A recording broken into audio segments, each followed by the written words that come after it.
అందరికీ అందరికీ నమస్కారం అండి. అందరికీ నమస్కారం అండి. సార్ మాట్లాడినాడు రా బాబు, మర్చిపోతాను మళ్ళీ. రెండో ప్రిపేర్ వచ్చాను, అవి కూడా మర్చిపోతాను.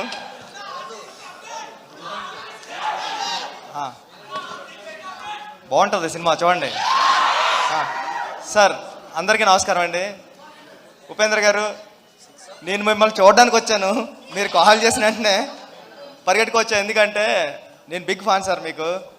మీ సినిమాలు ఏ కానీ, ఉపేంద్ర కానీ, ఓం కానీ, ఇవన్నీ అంటే మా క్లాస్మేట్స్కి అమ్మాయిలకి చెప్తున్నప్పుడు అమ్మాయిలు మీ పేరు చెప్తే భయపడేవారు, అబ్బాయిలు నవ్వేవారు. ఇది మీ టాలెంట్ అక్కడ మేము చదువుకునేటప్పుడు.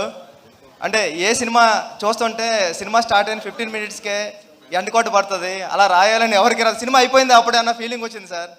ఉపేంద్ర 2 చూస్తున్నప్పుడు కూడా 1 మినిట్ స్క్రీన్ బ్లాక్ అవుతుంది.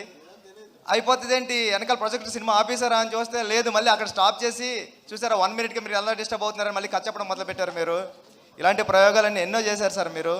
ఈ సినిమాలో కూడా అలాంటిది ఏదో ఉంటుంది మ్యాజిక్ అని నేను మనస్ఫూర్తిగా కోరుకుంటున్నానండి. అయ్యోటు సార్ అప్డేట్స్ కావాలి కదా సార్. మామూలుగా మాకు RC16 గురించి ఏదైనా ఒకటి, బుచ్చిబాబు గారు చాలా మొహమాట పడుతూ ఉంటారు, బట్ ఒకటి మా కోసం. షూటింగ్ అయిందండి, షూటింగ్ నుంచి వస్తున్నా, చాలా బాగా జరుగుతుంది. చరణ్ గారు ఎరకొడేస్తున్నారు. Thank you sir. లుక్ అదిరిపోయింది సార్ అయింది. And thank you.